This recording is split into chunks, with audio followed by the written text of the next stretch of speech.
Welcome to another episode of the Alley Report, part of the Zervis Department. Today we're talking to author Daniel Barnett, author of The Nightmare Lane Chronicles, My Hungry Friend, Poor Things, Longreave, and just all kinds of awesome things that people need to be reading.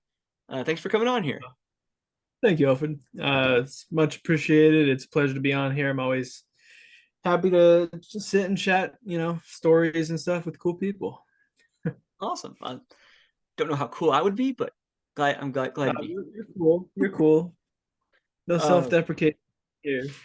We got it. um, one of your books is getting like a new re-release soon. The Safe, and I don't know. It's had a couple titles. I don't know what the newest one's going to be. So let me am I freezing up here? Just a little. Okay. Yeah, I don't know. I can't say with any certainty when or where or how it'll be coming out. I'm still deciding whether or not it'll be kind of like left in my back pocket for a while, or another self-publish, or if I'll go a traditional, like go the querying route with it. But yeah, the new title is "No One More Alone Than Us," and I'm Oh, really excited about it. It was a very cool experience going back to this book that I wrote 10 years ago and really rewriting it from the ground up. I wrote most of the stuff that's in the new book from a blank page. And I think it's a pretty good little book. Maybe not so little, but it's a good one. yeah. I I just I like think there's always a like authors talk about like I have earlier books I wrote and I kind of want to go back and do them. There's always that debate of whether you go back and do them or you just keep moving for new stuff. And I'm usually on the latter, like just keep moving forward. But the Safe was like I read it the original and I really liked it. And then when you sent me like your first rewrite, it's like, oh wow, this is like leagues better. Yeah, I had in a lot of ways I think The Safe was the first good book I ever wrote, but it was also one that I didn't have the complete tool set required to write a book like that when I wrote it the first time. I just hadn't developed, it was my third book that I'd written, total. The first two will never see the light of day. But yeah, it was the first good one I wrote.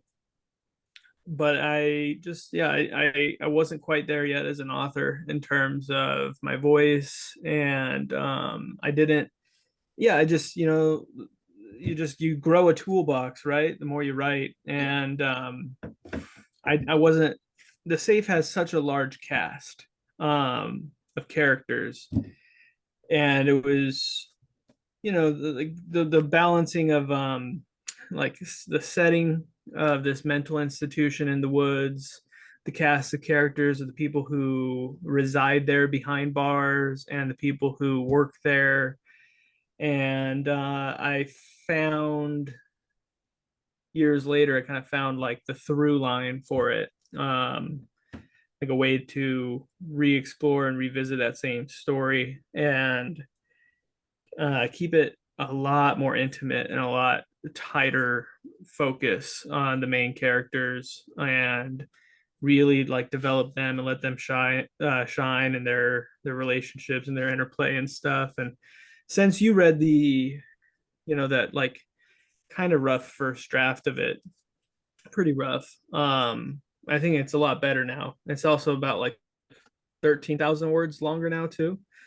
I added a lot more connective tissue between the characters and things of that nature. Cut a couple things and grew out a couple things. It's a book that I'm excited about. I was always really really fond of that villain. I always thought he was, like, no pun intended, but I thought he had some pretty good teeth, Yeah. and or maybe a little pun intended, but it always felt to me like there was something there. And the first time I wrote it, I never wrote the third act that I intended to write because the book got too long, and I ended up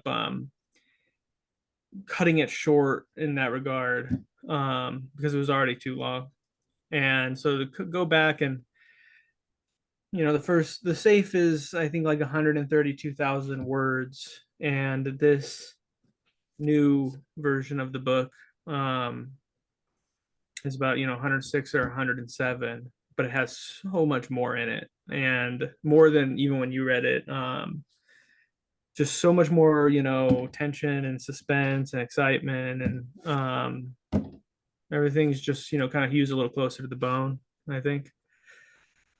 That's amazing. I can't wait for that to come out whenever you decide how you're going to release it. Yeah, I'm really excited, and I haven't released any book um outside of the Nightmareland Chronicle since 2020. So whenever it happens, I'll be really curious to hear what people think, and see how it's received. Um yeah, it was kind of and surprised. I didn't really even mean to rewrite it. I just kind of caught a wild hair and chased it. It doesn't happen with me too often. I'm pretty kind of like tunnel vision to a fault. yeah, But yeah, I'm happy about it for sure. yeah, and speaking of the Nightmare Lane Chronicles, I feel like that's been uh, um, a series that's gotten a lot of attention, and I love the approach of that you treat like seasons, and like each book, can function is like if it was adapted. I could see almost each book being that hour-long episode. Um, Yeah, it was some. Yeah, yeah. Sorry, I didn't mean to cut you off. Please continue. Were you? I oh didn't no, mean to I'm cut done. you I'm off. done. You're good. Oh, yeah. The format. The thing about indie publishing is you get to be really flexible with certain things. So, we start off with Nightfall, and Nightfall is 36,000 words and would be covered in a single episode, most likely if it was made into a TV series. Maybe maybe two. It depends. But then, and then Lullaby is 24,000, 26,000 words, and it's by far the shortest of them. But then you get to Sleepwalking is 52, and then by the time you get to Lily is Yeah, that was 117,000. And that's the finale, of course, for the first, complete season in a in an actual TV show funk like format. It wouldn't be it's weird because like in a book format that's season one, in a TV yeah. show format Lily's probably season three. But it just it's fun to play with, and I liked being able to kind of fluctuate the length dependent on how long that particular chapter of the story is. I like to think that mileage is always going to vary with some of this stuff. I've had people accuse me, or you get a review here and there, somebody says like, oh, this is a cash grab, and it's like, how much money we make on books, man. Like, I'm Yeah. sorry. I love anytime How, people say it. They're in it for the money. It's like we yeah, make $12. yeah. These, not a lot of this stuff doesn't even make back what you invested in the cover and the editing and things like that. It's a labor of love at the end of the day, and I wanted to be able to tell this kind of um like kind of sweeping mural of a story when some of them are like this and some of them are a little like that, a little longer, and then just kind of sink into it when it's necessary. I mean, I think with season two it's probably going to end up resembling a more traditional series with volume 7 through 12, and that's partially because there's still a lot of story to tell, but I'm very determined on 12 volumes, and even 12. So I don't think that in the second chapter, in the second half of the story, we're going to see another lullaby, 26,000 words only. I know volume 7 is 76,000 words. So it's like a full length novel, and I kind of expect um, I there's going to be some variance, but I'm just doing my best to listen to the story and the characters, do it right. And I do feel a little bit like a little bit more liberty now at this point in the story to I just know what I know the story I'm telling, Yeah. you know, like better than I did when I wrote the first volume. Um, and I know how people seem to have received, you know, the series so far, and I think I feel a little bit more confident in writing some longer books and having, so it's just it is what it is. I want to release an omnibus edition of the first six together at some point, and Yeah. you got hopes, Yeah. right? Like, And it's so it's such a great catalyst. I just love like the you can sum it up in a sentence. It's like just darkness. The sun doesn't rise anymore, and just what that does to people. Like, and yeah, I mean, there's more than just that because it yeah, obviously yeah, it's having an effect, a unique effect on people. But um, yeah. Well, at the heart of it, it's an adventure story. Like Stephen King talks about, what is it, like every fantasy story or anything of that nature is just trying to do, recapture the feeling of like Frodo on the way to Mordor again. And you know the foundation, it's like, right, like you talk the Dark Tower series or anything, it's a quest, yeah, it's a journey, it's a big road novel across a darkened America that's been repopulated by the nightmares people left behind. And there's a big old sandbox to play in, but the kind of story that I'm interested in telling is very intimate. I like a small ish cast of yeah, characters, just a few. And you know some of the books, Lily has quite a bit more perspectives than others, but again, Lily is the finale for the first six. So drawing a lot of plot threads closed in Lily um, that started in the first book or started in book three or four, or oh, in this case, it's really the first book and then book four and five. yeah. Um, Yeah, I'm just in book the four. arcs work, right? Like some arcs start in one book and end in that book, and some arcs start in one book and end three books later. And Yeah, you kind of get this little, like, it's like a little rainbow if you're kind of envisioning the narrative. And you can do a lot of fun things with that over the course of a longer over the course of a longer series, especially one that's, well, I like to think that it's like I guess it's just a little non-traditional in format.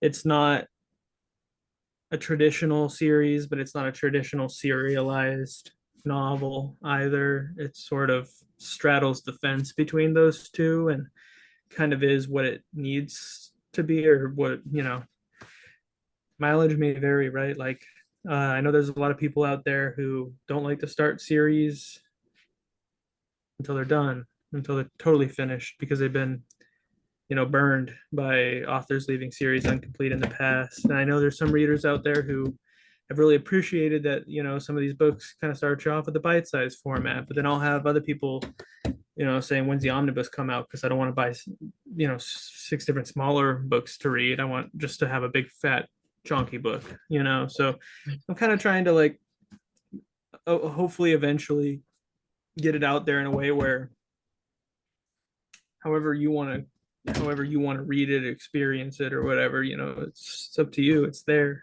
um well, I think that's one benefit of the whole indie publishing thing. I think that's why a lot of people are, reading more indie books is because it's that yeah, yeah, you can do any style you want, any series you want. It can be you can do novellas or novelettes or just whatever you want, and I think people appreciate that. yeah, Like getting something new, trying something new. yeah. I think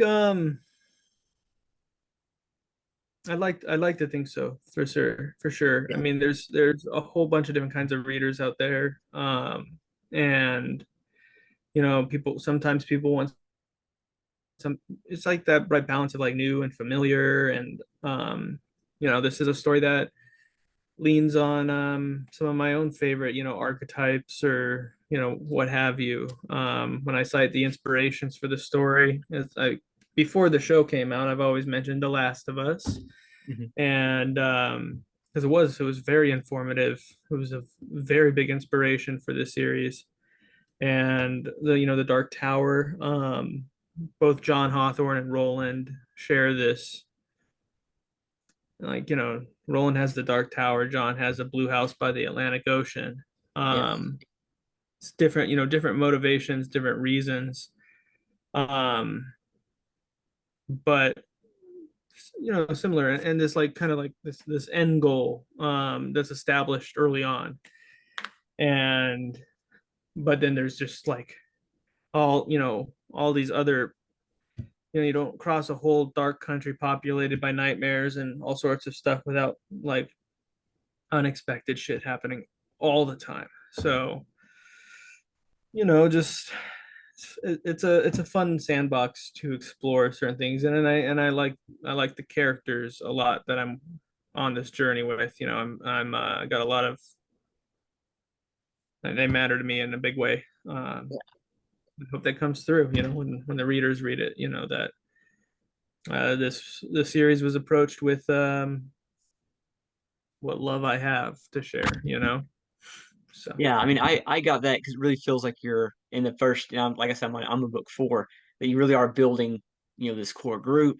And I feel like, yeah, the first book in the series does have gunslinger vibes because it feels almost like you meet the characters, but it's kind of its own contained story, which also mhm. kills me when they adapted, when they were going to do the Yeah. Dark Towers a movie, and it's like you had that first book that's perfect, and like they're like, no, we're not going to do that.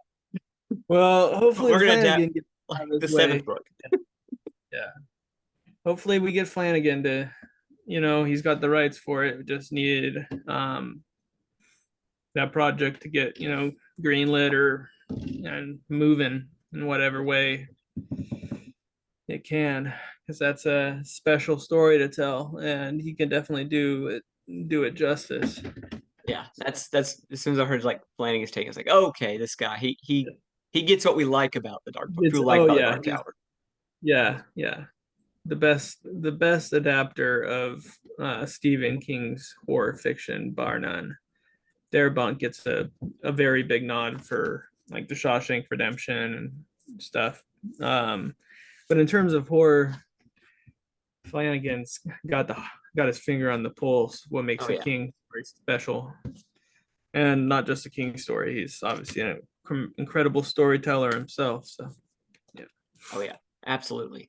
Um, and oh, like I also one thing, talk about writing horror and stuff like that. I think we and doing serialized stuff. I think we both kind of got our start on Wattpad. yeah. Like Well, we not come from the Wattpad trenches. yeah. I circled back to Wattpad a couple books in, just as an experiment, because I largely because I had Poor Things, and it was suited for a younger demographic, to some extent. It's a book for grown-ups that like kids love, Yeah, because it's about them. And yeah, no, I have mixed feelings on Wattpad, certainly. I definitely err on the side of it. It doesn't deserve the kind of disdain that it's treated with or yeah, regarded with by so many. You talk about like musicians and things like that, and they get they're learning their craft, and they play in little bars, and they do whatever, and they get feedback and stuff. And what Wattpad provides for younger authors is a place for them to learn and grow in a community. And every community has its ups and downs, and there are things to be cautious about on Wattpad. I haven't had plagiarism problems to my awareness.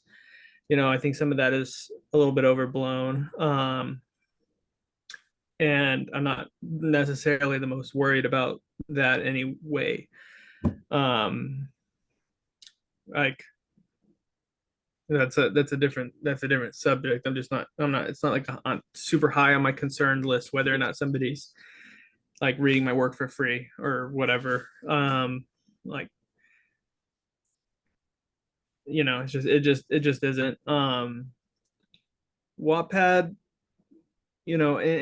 so I came into Wattpad already with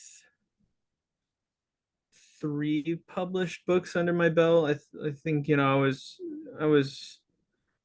fairly well developed as an author at that point. Like I hadn't necessarily fully found. I think I've made some.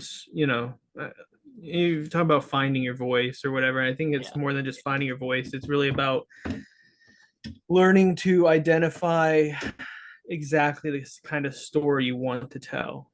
I think once you've identified that and really zeroed in, then you're able to kind of deconstruct better what makes the stories that are most special to you as special as they are.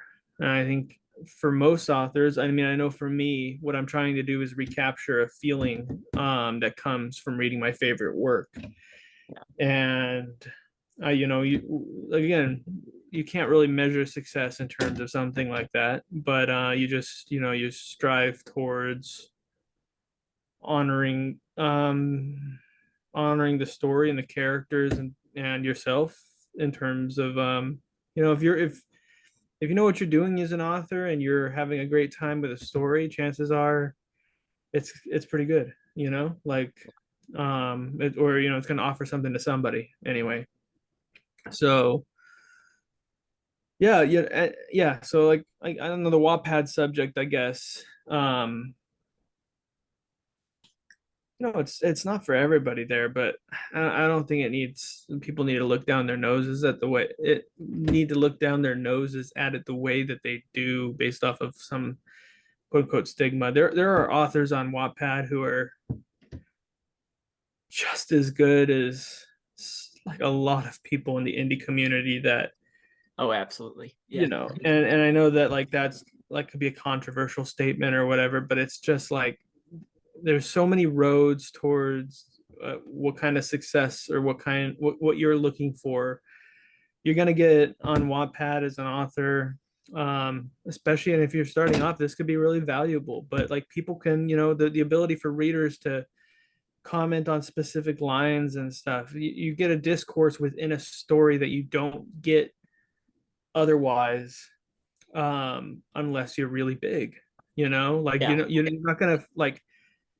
you're not gonna find the average indie book, small press published, people sharing their favorite lines, um, or whatever, or having these side conversations like within like broken down next to the text, like you you know I guess the kind of the closest thing would be on Kindle, the highlight function. You can see where people are responding to that, but that really only wakes up if you're getting probably thousands of readers. Yeah. And you just can't rely on thousands of readers, when you're starting off, when in the big pond or whatever. And or what I mean, the ocean Yeah. of just regular small, or the regular, Amazon, everything's going to Amazon. And for the most part, when it comes to ebooks and stuff, everybody's shopping on Kindle. So there's stuff that is unique and interesting about Wattpad, and I think that I'm not gonna like send anybody there myself, and I left there pretty much. I still have poor things on it because it's got like, I don't know, like several hundred thousand reads or something. Like it's got a lot. I don't know how much it's got on there. I haven't even checked in probably like a year, but it's there's something to be said about like the community that forms there between the readers and the authors. The trick with anything is monetizing it, right? So like you, as the author, get reciprocated for your work. And there's routes towards that on Wattpad. And there's a lot of ways that's not going to happen on Wattpad, but like how many of us are actually making money to like live off of what we do anyway, like Yeah. publishing small presses or self-publishing. It's a very fraction of the like it's probably like 1% maybe. I don't like it's got to be so small. You'd have to break it into categories. There's Yeah, supplemental income and then full income. I'd hesitate to guess that it's probably like 1 in 1,000 living off of it. yeah. But Like in the I think horror, on a good month I could take the family to Chili's. yeah, yeah, exactly. Like that's right. Like change a light bulb here and there. You know what I mean? Buy yourself some coffee. Like it very Yeah, rarely even pays for the hot coffee habit. Like if you're unless you're like doing Folgers at home maybe. yeah, But yeah, if you'd like to go right in a coffee shop once or twice a week, that might be the amount that you made that month by the end of the month. So there's it depends. Like and I've had like the Nightmareland Chronicles has been pretty good for me in some ways, but it's a long, long road towards any kind of self-sustaining yeah. kind of And it's financial and thing. it's weird how like some months, and I can never predict it. Like even if I write it down, it'll change yearly. But there'll be some Yeah, months where it's like, oh man, I'm selling books left and right, and then like the next two will be like nothing. Then like yeah, it picks back up again, and it's like I'm not doing anything. Like what's happening? yeah. I know you. It's just there's really no way to. I don't know. It's just nobody knows. It's just that every now and Yeah, then. I mean, okay, there are a couple people out there who have. I can think of a few authors in the self-published world who have an incredibly fine-tuned system of some kind involving newsletters and like prolific releases and that seems like to be a major factor there, being prolific. Like yeah, because there that's is a thing where I'll get somebody that buys some, read something of mine, and it's like, what else you got? I need it all right now, and I'll be like, I have like three other things, and it's like, ah, to hell with you. yeah, no, there's the I think it's pretty reasonable to say that most of the people having success in indie publishing are releasing a book every 3 to 4 months. Like financial success.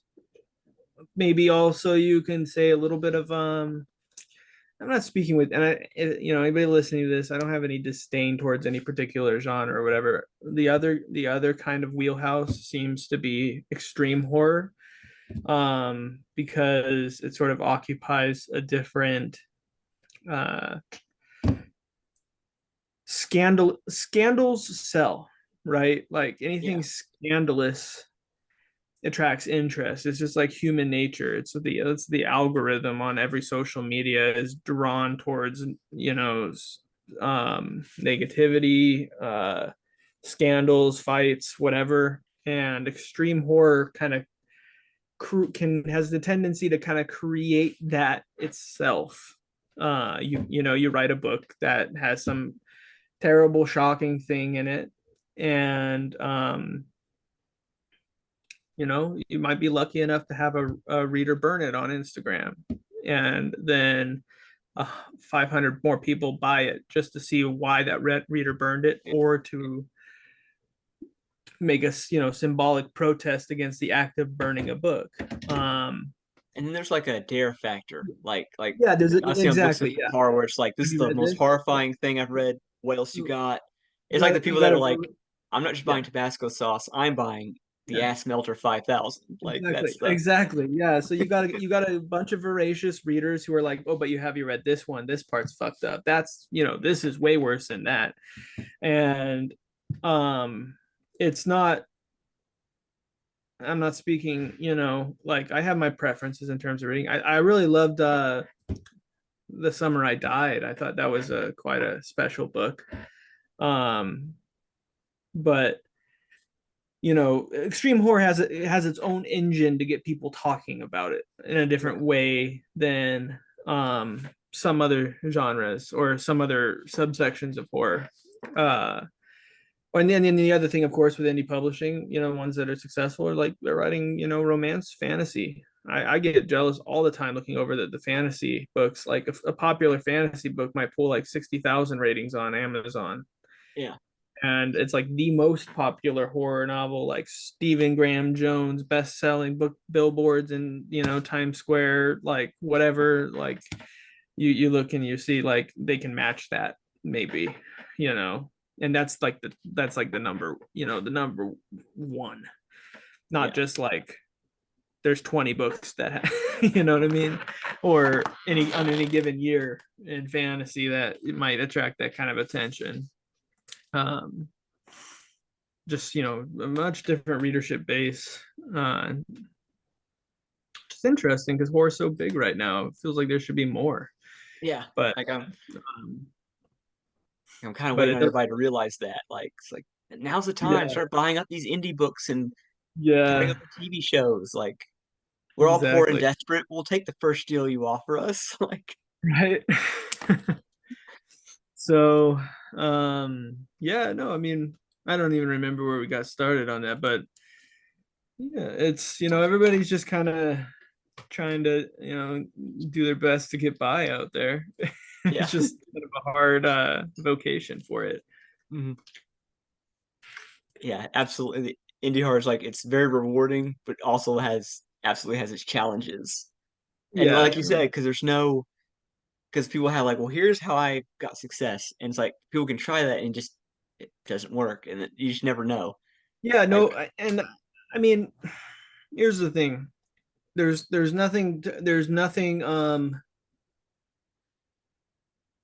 nothing to say against anybody, sometimes here's the thing about a stroke of brilliance, right? Like, the books that set off like the TikTok craze, for instance.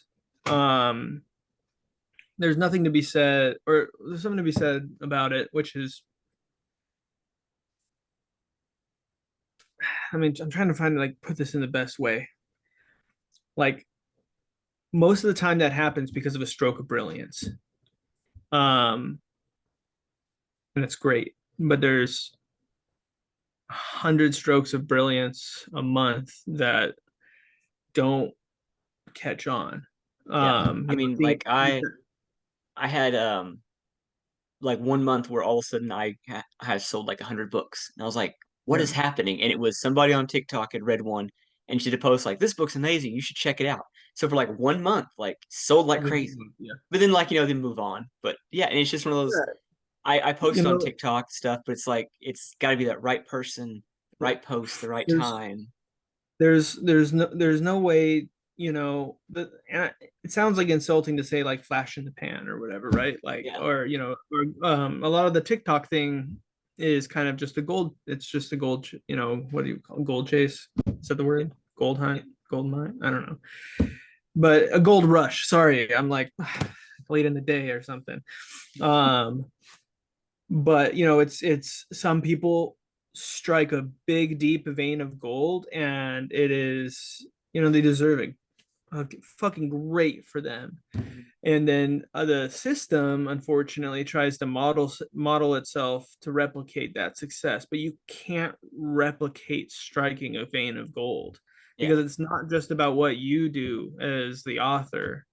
It's about like the cultural moment in time, and it's like a zeitgeist thing. Like, you can't like you can't replicate those ingredients. Nobody, you can engineer success to an extent, maybe a more steady, reliable success, but you can't replicate what happened when, things have gotten worse since we last spoke came out, and what that did yeah, to TikTok, and how that revolutionized like the publishing world, because now all of a sudden publishers want every author to be on TikTok and getting that kind of thing. But, that viral, that frenzy that came yeah. out, and it was like so awesome to see that happen, and see how that and all of it great. But it's not like making a thing happen twice like that. Like, you know publishers, even, in their big court discussion, they talked about they don't really know how to make something successful.